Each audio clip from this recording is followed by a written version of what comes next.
Okay, right, I think we'll get going then. So, welcome everybody this morning to the 2024 launch of the London Borough's Healthy Streets Scorecard.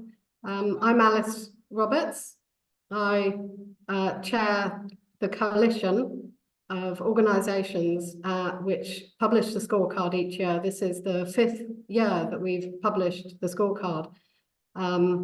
We came together 5 years ago, or 6 years ago, because we understood that for all of us to reach the goals, the individual goals of our different organisations, whether that is about road safety or improving infrastructure for active travel, for instance, walking or cycling, or whether it's about climate change or air pollution, all of those things require the same interventions.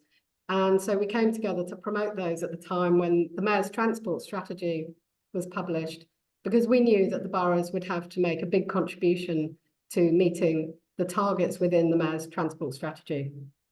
So today we're going to show you the results of the scorecard this year, but this year we've also published a report on the progress towards those targets in the Mayor's Transport Strategy.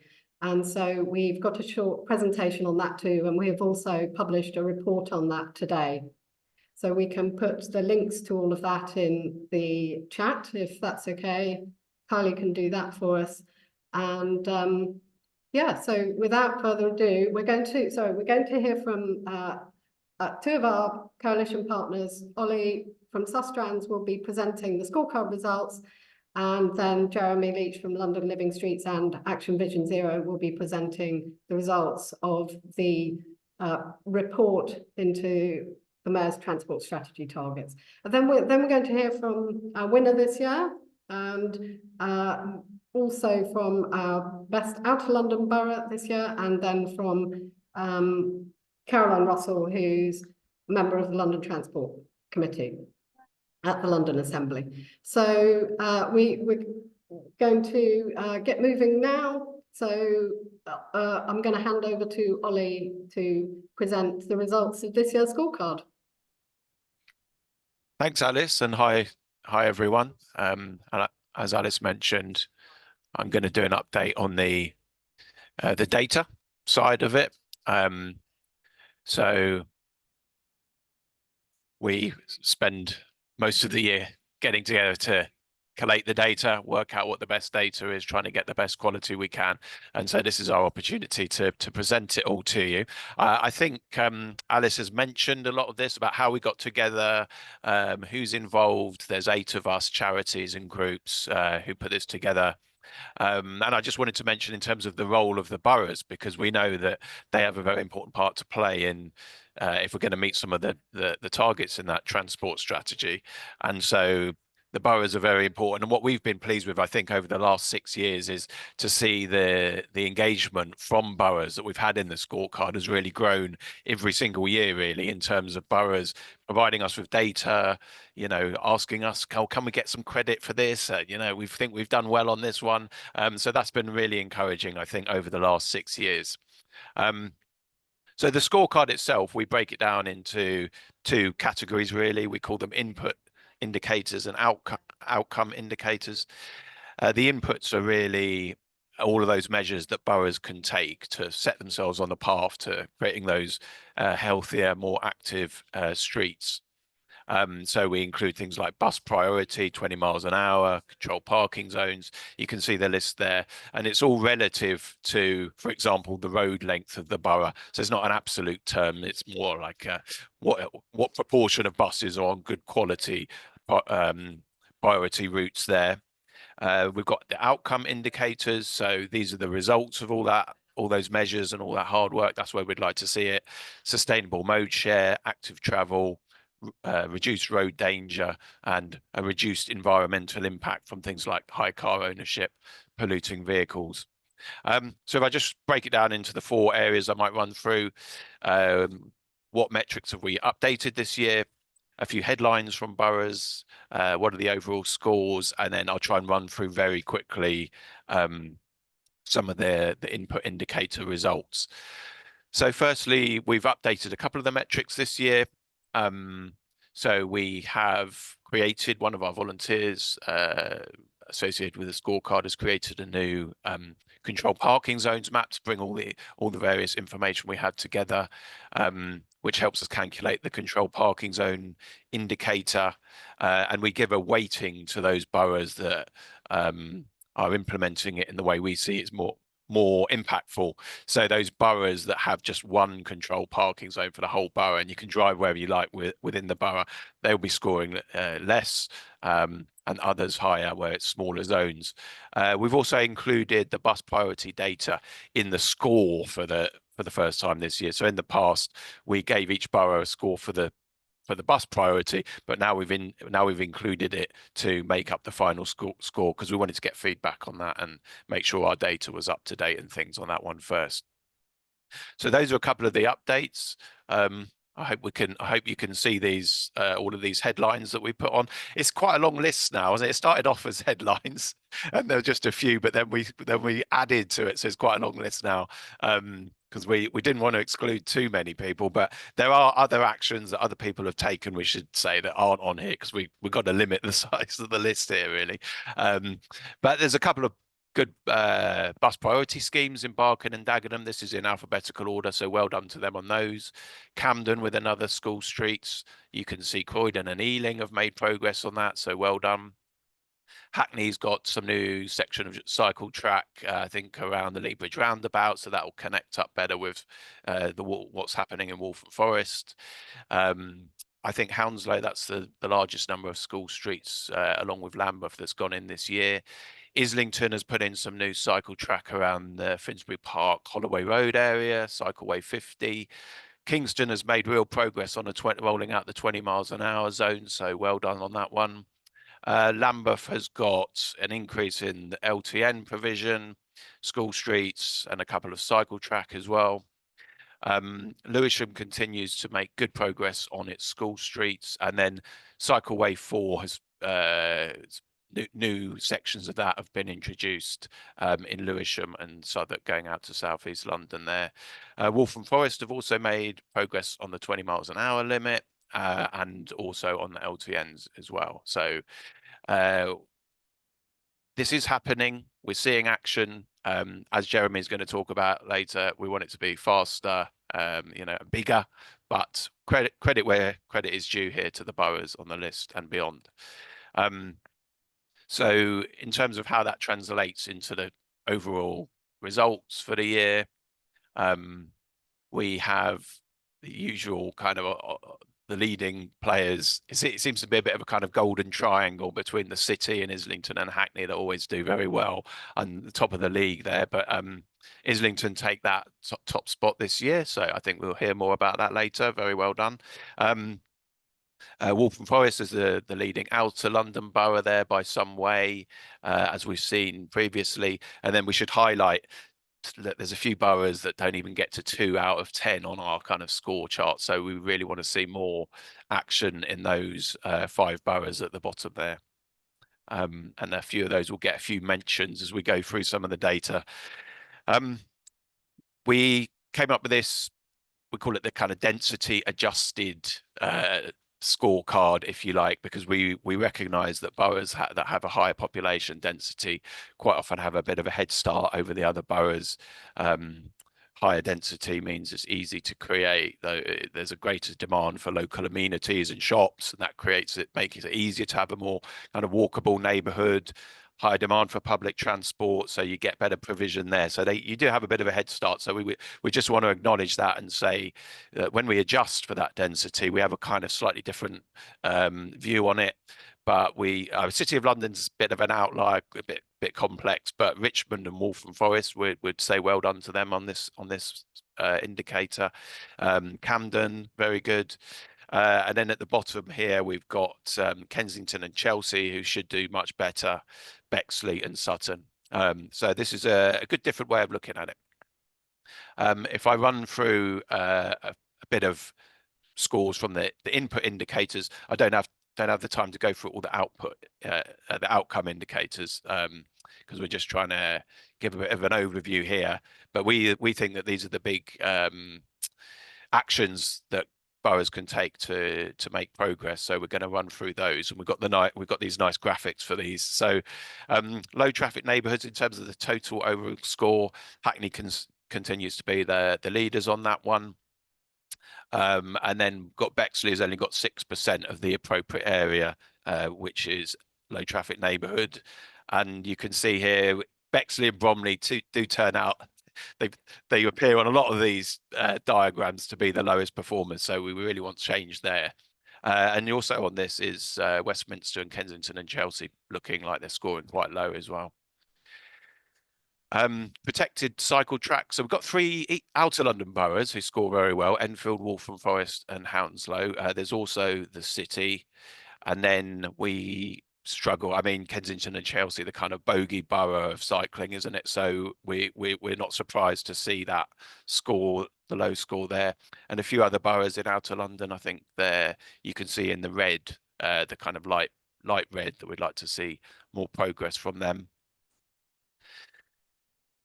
20-mile-an-hour limit, we're seeing continued strong progress every year. We do see another borough seem to commit to, a default 20-mile-an-hour limit. So the vast majority of the inner London boroughs now signed up.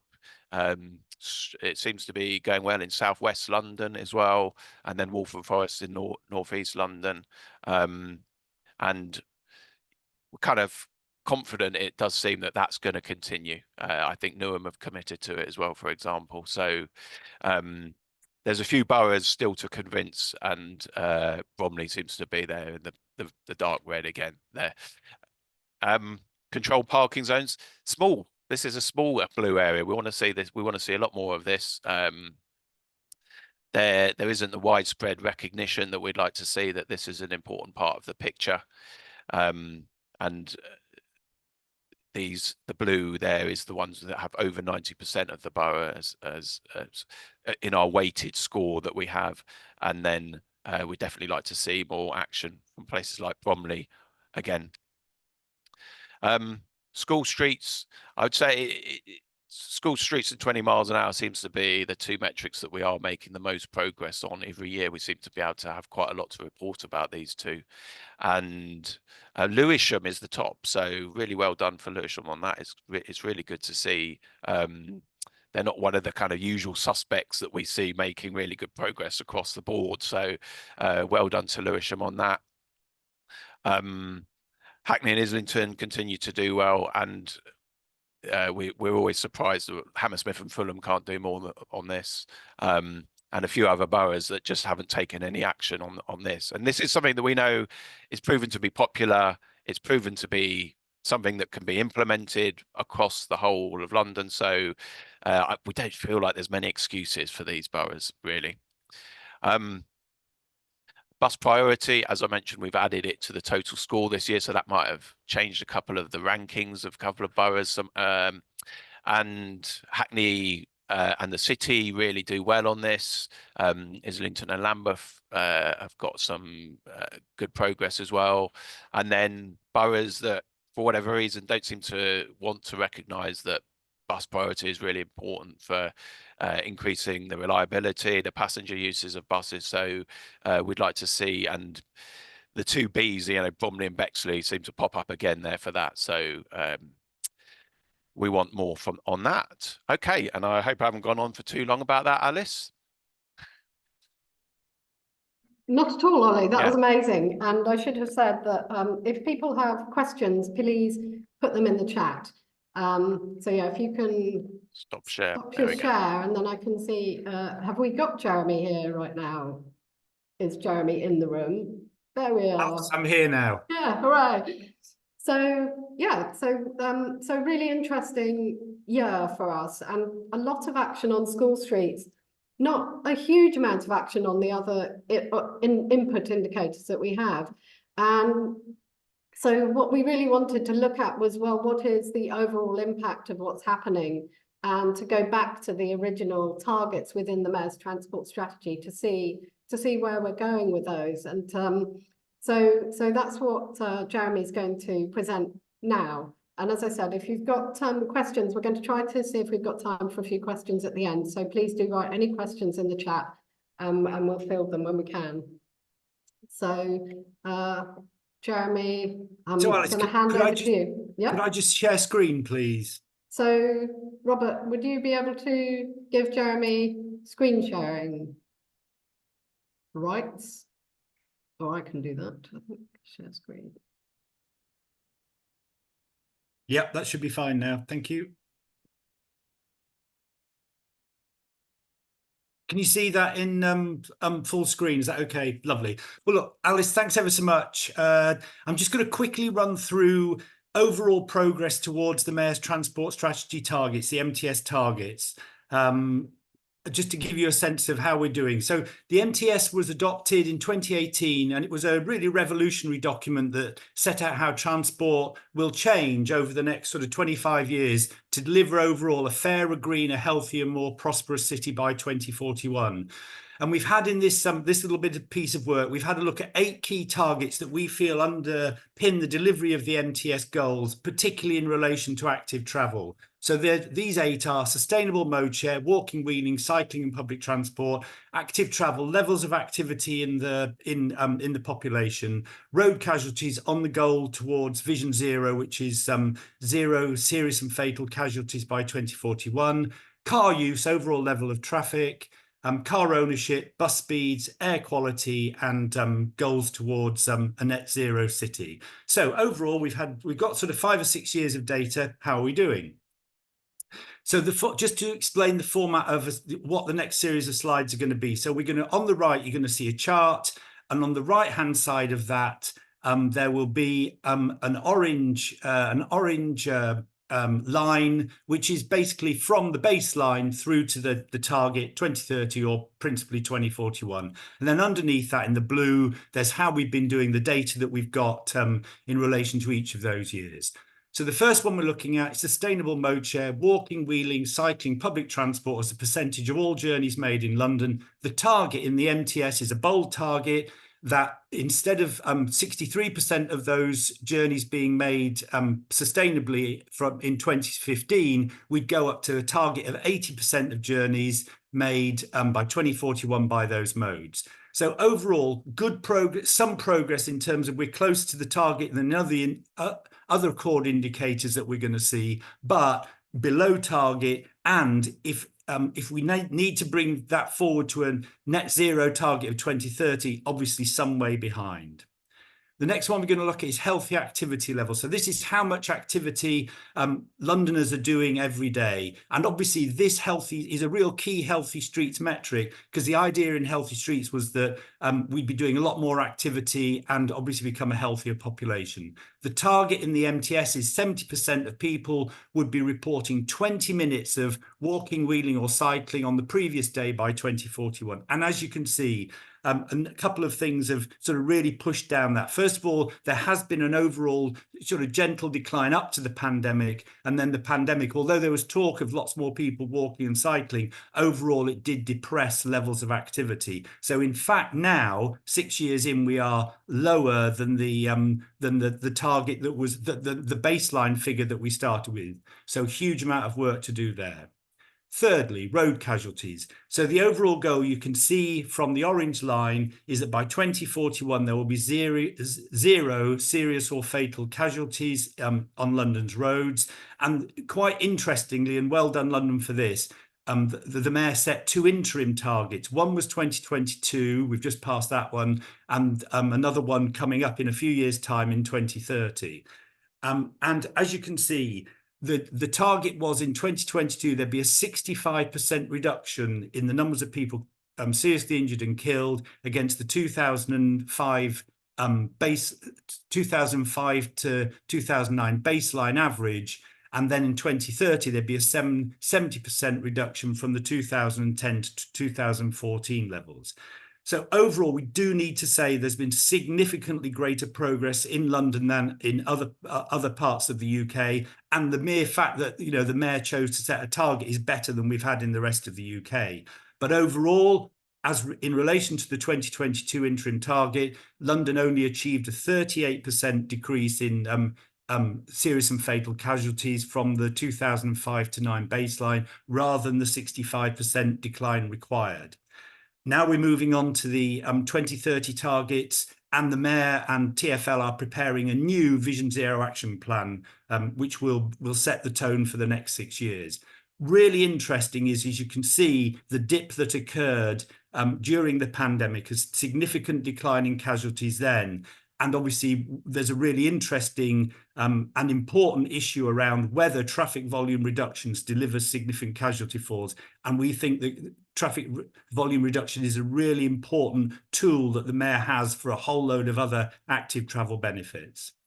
Third, sort of fourth area is traffic volume. So overall traffic volume, we're going to look at this in 2 ways. First of all, in terms of the Mayor's transport strategy, which had an overall aim that there'd be a 10 to 15% reduction in overall traffic levels by 2041. As you can see, again, a large improvement during the pandemic, but a gradual, well, a significant return to pre-pandemic levels. But this, to be fair, is leveling off now. But as you can see, possible if there's a sort of gradual reduction in traffic levels that the 2041 target would be hit. However, the Mayor in January 2022 set out another goal, which was that traffic volumes would align with what was called an accelerated pathway to net zero by 2030, so a decade earlier target. And this wasn't related to all traffic volumes. This required, in the Mayor's view, a 27% decline in car kilometres driven from a 2018 base. So 27% decline in car traffic by 2030. And as you can see, in relation to this target, we're significantly off track. And really importantly, the option of using road user charging or pay per mile is no longer on the table in this administration. So one of the key levers that could have delivered traffic volume reduction is no longer possible. So, a whole other array of policy levers will be needed. Car ownership. So the target in the in the MTS for car ownership was there'd be about a 10% fall, 250,000 fewer privately owned cars in London by 2041. It looks like, from how we're doing currently, that target might well be met by about 2027. But however, it was a relatively unambitious target, not particularly aligned, certainly not to the net zero 2030 goal. And by 2041, it would still leave us with well over 2.2 million privately owned vehicles in London. So work to do there as well. Bus speeds. Bus speeds are a key metric for promoting and enabling public journeys by public transport. The Mayor's Transport talked about improving bus speeds by 10 to 15% by 2041, especially focused on inner and central and inner London. And then an updated bus action plan from March 2022 was looking at a 10% increase in speeds over 2015. What have we seen? Well, we've seen the absolute opposite of that. We've seen average bus speeds in London fall to a 10-year low this year, even year on year, down from 9.44 in 2022 to the current level of 9.27 miles an hour. So again, a really worrying trajectory for a key metric. But what's really interesting here again, as we saw in the pandemic, the benefits of lower levels of traffic are clearly visible. And again, if we can get the traffic volumes reduced, we can start to free up road capacity for bus speeds to improve. Clean air, again, an area of huge improvement and work by the Mayor. The Mayor's transport target was to reduce harmful nitrogen dioxide concentrations by between 60 and 70% from 2016 levels by 2040. However, things have rather changed by the World Health Organization guidance from 2021, which was looking at a far, far stricter level of safe nitrogen dioxide concentrations. So down from 40 milligrams per cubic meter in their previous guidance to 10 milligrams per cubic meter from the 2021 guidance. You can see that line right at the bottom in bright red, just how strict that is. And obviously, the Mayor's done a great deal of work around air quality, December 2023 travel in London found that nitrogen dioxide levels were down by 58% in central London, 47% in inner London, 37% in outer London from the 2016 levels. And really interestingly, that data still awaits the results of the ULEZ expansion. So it'll be interesting to see how they come in. So huge amount of progress, but, and I think the Mayor is still committed to the World Health Organization 2021 target in the longer term, 10 milligrams per cubic meter, obviously work to do in relation to get to that. And then the final metric is the climate. So London already had in the MTS a goal to be net zero carbon city by 2050. And the Mayor was re-elected in 2024 on a manifesto for London to be a net zero city by 2030. And obviously, as you can see from the blue line, there has been over a long period significant progress on CO2 emissions. So overall progress, but as stated in the Travel in London 2023, to meet the accelerated 2030 target, urgent and large scale action is needed. So positive movements there, but huge amount to do if we are going to hit that 2030 goal. So overall, then, where are we? Progress, especially compared to the UK nationally, and obviously a continued mayoral commitment to net zero by 2030 is really welcome, but we're not on track to meet most of the 2041 targets, and certainly not for those that need to be brought forward to 2030. And what we would just stress is this mayoral administration, which goes virtually up to 2030, is key for delivery. And that's the Mayor, that's TfL, and that's the 33 boroughs. The time for warm words in this area is over now. We need delivery and deeds. And obviously concerning, as we've noted a couple of times, is an important potential lever for change and improvement of road user charging or pay per mile has been ruled out by the Mayor. So what will be the plan for reducing traffic volumes? Thank you so much. Amazing. Thank you so much, Jeremy. And a deep breath there all around. That was a huge amount of information. We are recording this, so you can come back to it. And also we've got a report which you can read. But yeah, it's quite a worrying picture, but a hopeful one too, we think. And yeah, we're just really, really keen for boroughs and TfL to now grasp the nettle and actually get on and deliver some more. So before we move on to our guest from local authorities, we're going to hear from one more of our coalition partners, and that's Wheels for Wellbeing. And Kate is going to talk us very, very briefly through what we want to try to achieve by including an accessibility metric in the scorecard, and why we've struggled to do that, but what we've done instead this year. So just, Kate, let's hear from you quickly before we move on. Thanks very much. This is so quick, I don't even have any slides. So what we've been doing this year is looking at what sort of accessibility metrics we could get in, because we think this is really important. So all the Healthy Streets metrics are important for accessibility and improved spaces for disabled people as well as for non-disabled people. But we feel there are more specific measures needed in the Healthy Streets scorecard as well to support boroughs to improve access around our communities on factors that are of particular importance for disabled people. So we've been working on two areas: pavement accessibility and blue badge parking. So pavement accessibility is complex. We haven't yet found the data sets that will let us create a metric that would really show meaningful differences between boroughs and improvements that are being made. So we're going to keep working on that, because pavement accessibility is hugely important. It's the biggest thing that comes up every time you talk to disabled people. We're all very, very aware of it. But we haven't yet got the data, and without that we can't get a metric. So we're going to really keep working on that. For blue badge parking, we've got much closer to a metric, and we're hoping to launch that next year. So in brief, at the moment, blue badge parking rules are different in different boroughs across London. In some places where there's what we'd view as good practice, disabled people can, for example, park in residence bays and borough-run car parks for free for as long as they like. In other places, disabled people's parking is much more restricted. You can't park in the residence bays. You often have charges in car parks, or very limited times that you're permitted to park. That makes planning and completing journeys much harder.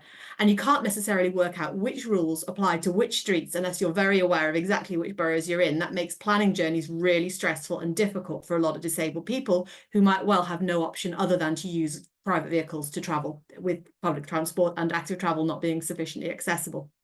So allowing for some necessary additional disabled people's parking badges which apply to the central London boroughs, what we'd like to see is all boroughs aligning with the same good practice rules for blue badge parking to make journey making much easier for disabled people. So our metric to be launched next year is going to celebrate the boroughs which are supporting disabled people's mobility with clear, simple, welcoming blue badge parking regulations, and encourage other boroughs to match the performance of their neighbours. We'll hope to carry on the work until there's a single equitable set of rules for blue badge holder parking across all of London. So that's the plan. Amazing. Thank you so much, Kate. That was incredibly succinctly and well put. Thank you. And so we will, so that's a kind of heads up for next year for the boroughs that are watching here. So so we're now going to hear firstly from Rowena Champion. We're absolutely delighted to announce that this year's winner is Islington Council, and Councillor Rowena Champion is here to talk a bit about what it's been like delivering from the coalface. So over to you, Rowena.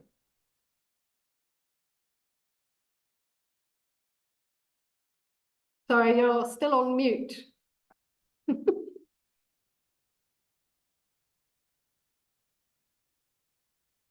Sorry. Yeah, I'm stuck using my phone, I'm afraid. My other two devices didn't work. Just first of all, I just wanted to say thank you very much to everybody who's involved in this piece of work. And I think I would say, obviously, from my point of view, I know that my colleagues I talk to across London, actually is something that people do pay attention to. And I think, as someone was saying earlier on, actually engage with. So I know it's an amazing piece of work, and lots of work goes into it, but I think it is very much worth it from point of view of driving forward what we're trying to do. I mean, obviously, I am absolutely delighted that we have the recognition as a borough, and not least actually because it takes a tremendous amount of work from officers, councillors, residents, and community groups such as those that are on this call. But I think that the one thing I would say that over time we've come to a realisation that what we started from a basis of a transport policy is now so much more. Now, that doesn't mean that elements within that transport policy don't remain important, and that, for example, bus priority, accessibility, absolutely the case that we need to focus on that. But also, we now know that what we're trying to do in order to make the borough cleaner, more sustainable, feeds into our other priorities to make a fairer, more equal Islington. But also, crucially, and I think this is the thing we're really beginning to think about now, is how you do a child-friendly borough to support the independence of children as they move around. So we're kind of layering it a little bit, and that makes it so much easier to argue for resources for it, but also to bring in the expertise of other teams, so like children's team, and particularly from our point of view, the public health team, who've been really supportive of what we're doing. And then, of course, I think it's just been mentioned again earlier, climate change. So absolutely from a net zero carbon point of view, but increasingly as important from a climate adaptation point of view. Islington is an incredibly dense borough. We have to allocate more space for greening, for suds, for shade, but that can only come from us, really, from the public realms, includes the streets. And that actually does benefit lots of people, because it benefits people who are moving through, but also those people who live in the streets. And also, increasingly, we're looking at how we can use new public spaces created in these streets to make a more resilient community. So if you've got a sort of older woman or man or someone with health difficulties who are in a flat when it's about 40 degrees of temperature, how actually do you tackle that?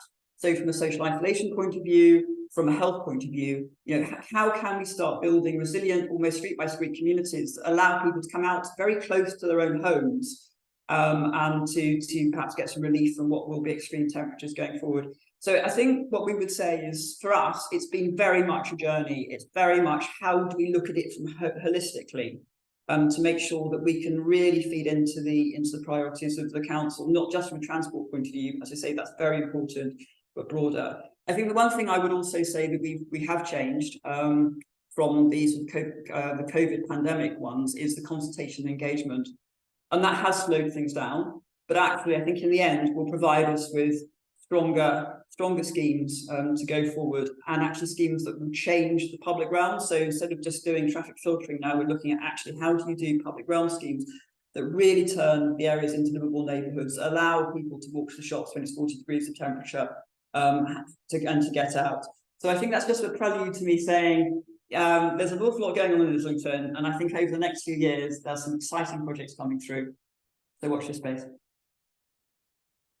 Amazing. Thanks so much, Rowena, and congratulations again to Islington Council. And certainly I've personally benefited from cycling through Islington's low traffic neighbourhoods for the last few years, and will probably continue to do so. So next we're going to hear from our winner of the Outer London boroughs, and that's Waltham Forest. We're going to hear from Jane Sherry, who is the head of sustainable transport there. So Jane, if you'd like to give us your view from the coalface in Waltham Forest, that would be great. Thank you, Alice, and thank you for everyone for your work on this. I'm just going to share screen.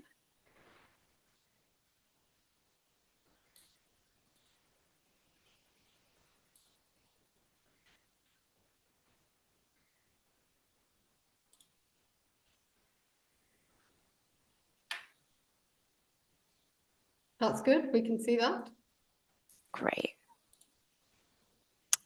So this year is 10 years since we received £30 million from Transport for London to create a mini Holland in the borough and deliver a substantial and pioneering programme of sustainable transport infrastructure and behaviour change initiatives in a relatively short period of time that create a step change in travel behaviour in the borough. Our original mini Holland bid was very focused on cycling, as was the requirement at the time, but we knew from the outset that we needed to adopt a much broader and holistic approach and ensure our schemes and initiatives incorporated improvements for walking, public transport, public realm, air quality, climate resilience, amongst many others.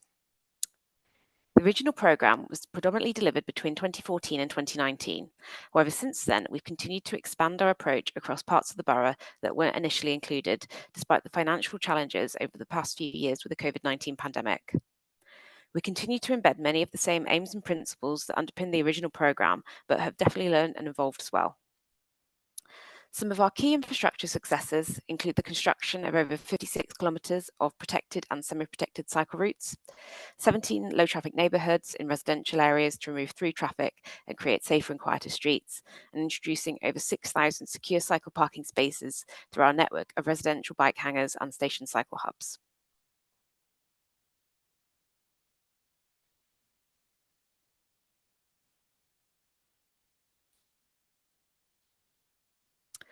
Our infrastructure programme has predominantly focused on improving town centres, residential areas and strategic cycle routes, connecting those to enable local journeys and those going further afield. This is Orford Road in Walthamstow, where the part-time pedestrianisation of the local high street has transformed the area, resulting in more independent businesses opening, a higher footfall and a significantly improved public realm experience. Jane, I don't know if everybody else is seeing, have you moved off the main slide? Because I'm still seeing the top main slide. Okay, Slides I'll are not end and moving. reshare. Okay. Okay.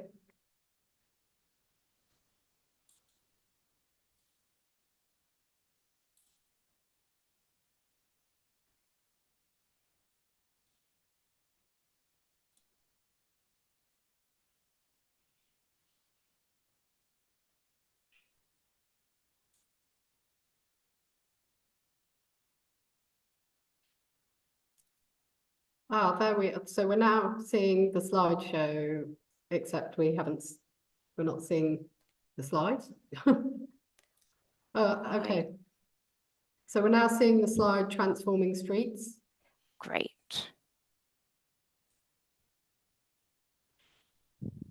Somebody has said, can we see the previous two, please?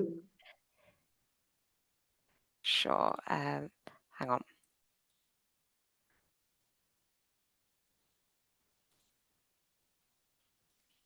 Great. I will just leave each slide up for a few moments. Are you able to see that one now?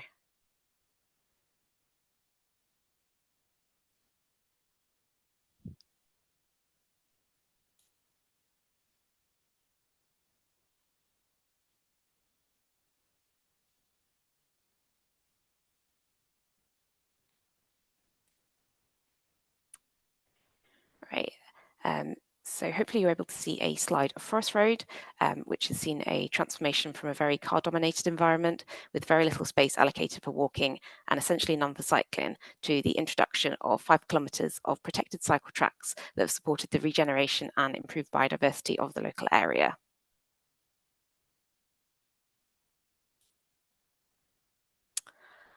Our village and low traffic neighbourhood schemes have also transformed residential areas. This particular location is within our Coppermill livable neighbourhood area, a project which became an extension of our Enjoy programme in 2017. Whilst this road hasn't been a through route for many years, it has essentially become a car park that attracted antisocial behaviour. After introducing these rain gardens back in 2018, which were planted by the residents themselves, we've seen an amazing change in the use of this area, with the local community using it to form a gardening club and a kids' scooting area, and people no longer feeling afraid to walk or cycle through it. The rain gardens have also had a great environmental benefit by reducing localised flooding in the area.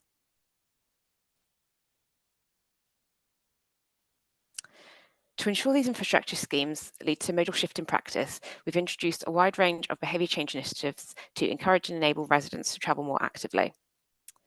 We aim to offer cycle training for everyone with one-to-one, group, school and holiday sessions for complete beginners and those looking to build more confidence alike, with cycles provided free of charge for those that don't have their own. We also run weekly all-ability cycle club sessions in partnership with Bikeworks, with a range of cycles available in a relaxed park environment. Over 30,000 residents have taken part in cycle training since 2014, with over 3,300 last year alone.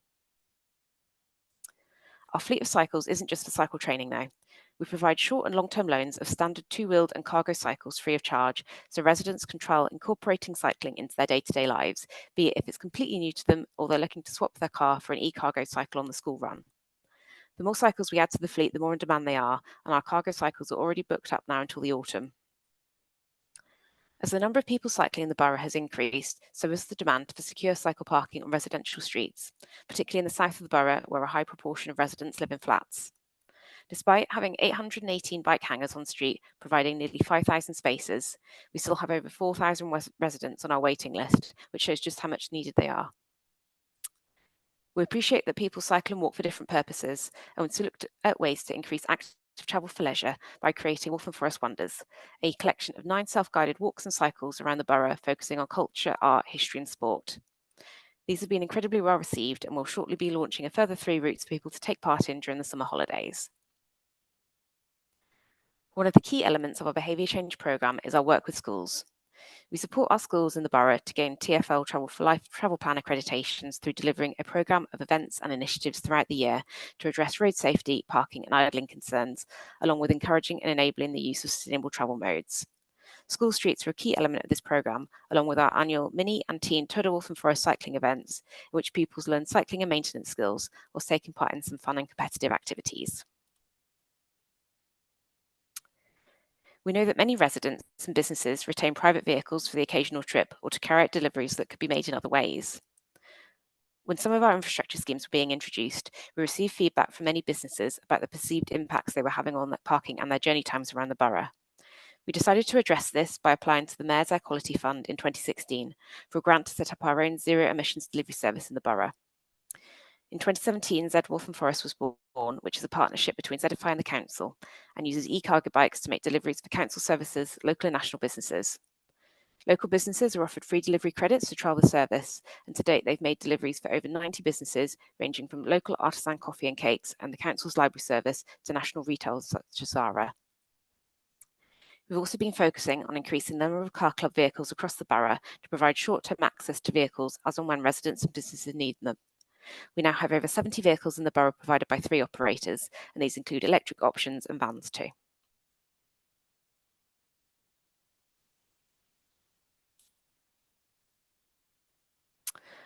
One of the key ways that we've widened our engagement reach is through inspiring community ownership of schemes.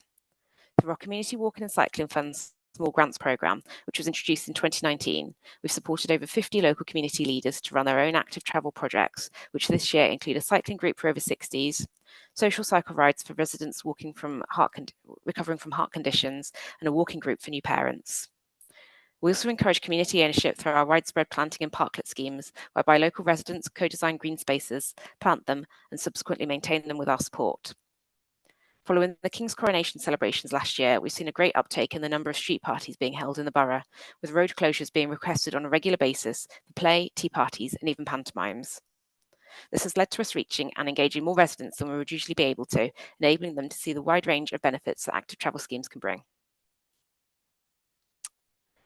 Over the past 10 years, we've definitely seen improved air quality, more journeys being made by foot and cycle, and significant improvements in health outcomes, but we definitely wouldn't have achieved these without the political leadership of Councillor Oakes, the dedication of officers, and the support and passion of our local community. We've still got a long way to go to meet the Mayor's 2041 targets, but we really look forward to the challenge. Thank you. Amazing. Thanks so much, Jane. And I think, you know, what's so amazing about hearing from Waltham Forest is that, you know, it gives us real belief that it's really not just in inner London that a difference can be made, and really it can be done in outer London as well. And indeed, it really needs to be done in outer London as well. So we're going to, each year we invite somebody to talk from a pan-London point of view, if you like. And this year we've invited Caroline Russell, who's a Green Assembly member and Deputy Chair of the London Assembly Transport Committee. And Caroline is going to try to talk a bit about how you know, how we might actually be going to get there, and what are the challenges facing London overall and the boroughs in particular.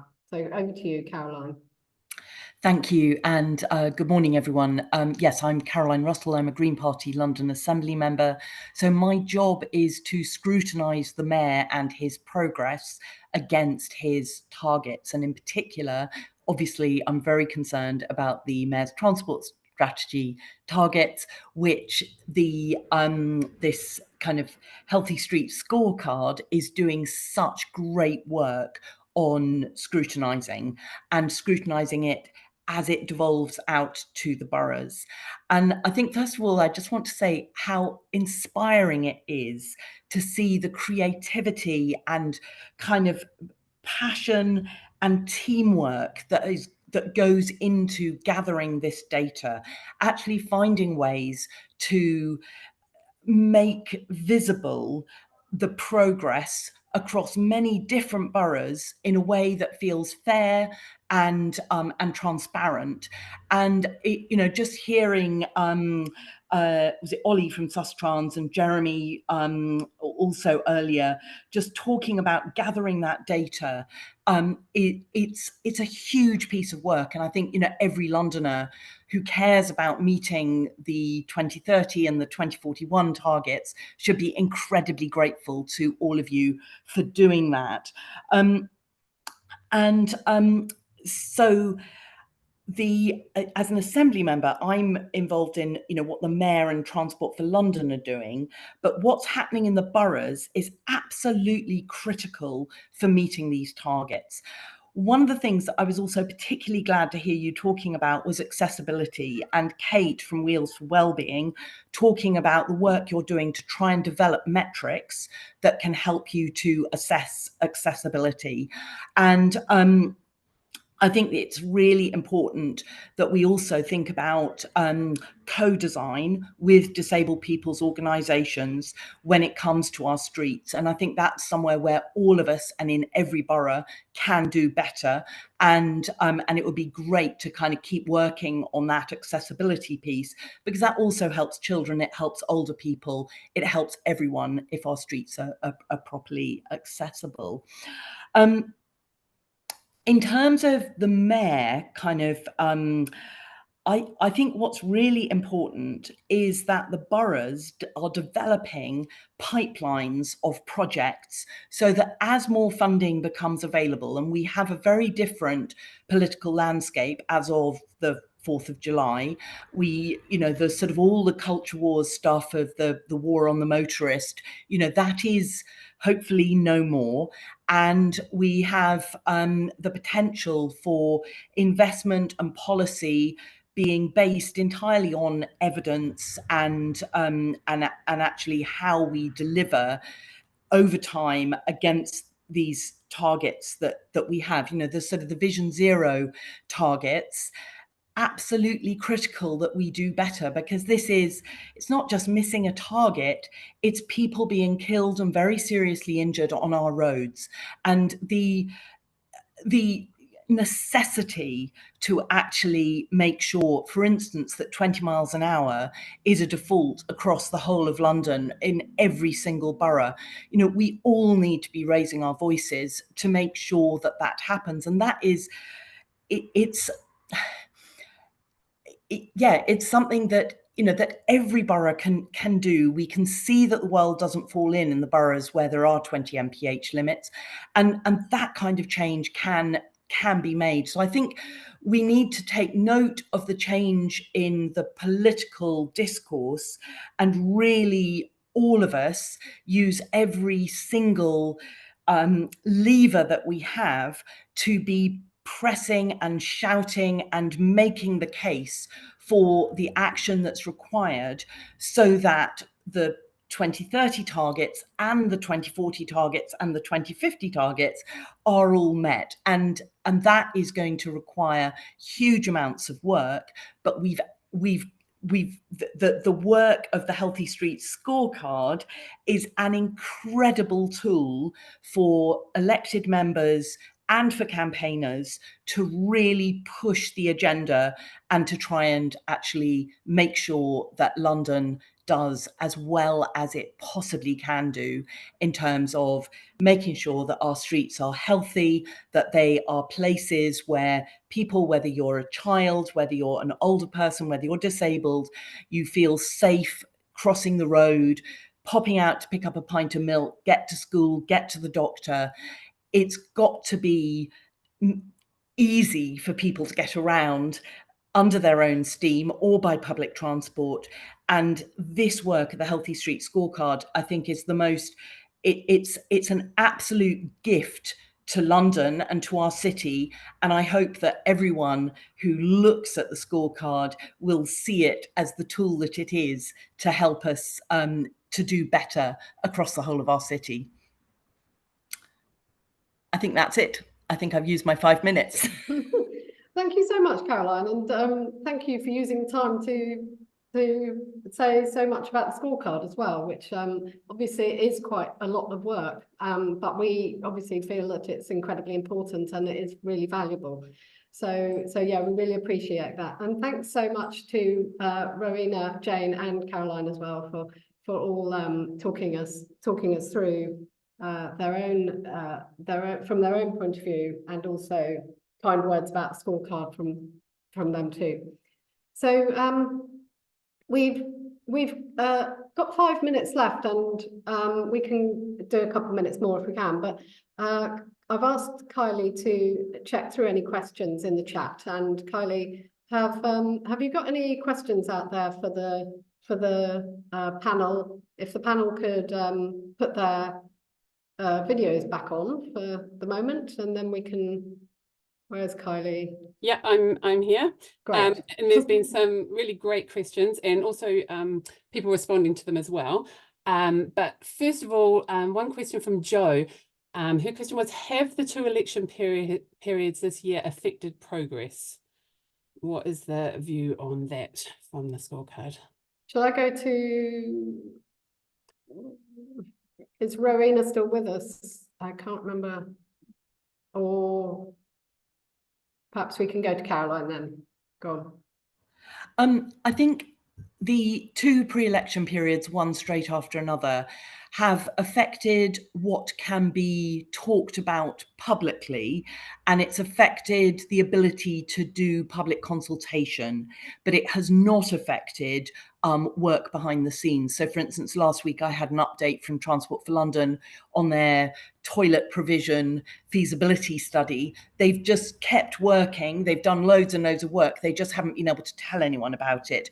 And I think we'll, over this next 2 or 3 months, we're going to see things that have been being worked on by officers, both in the boroughs and at TfL, coming out into the public domain. So it hasn't slowed things down, but it has slowed down the public engagement side of things. Thanks, Caroline. I don't know if either Simon or Jeremy have anything to add to that in terms of the electoral cycles going forward. because we do, we are subject to electoral cycles, and we'll have local elections again in 26, and then the mayoral election again in 28. And so I think it is a concern of ours that action may fall foul of those electoral cycles. So Simon, maybe you could say a couple of words to that. Simon Monk, who's from the London Cycling Campaign, one of our coalition partners.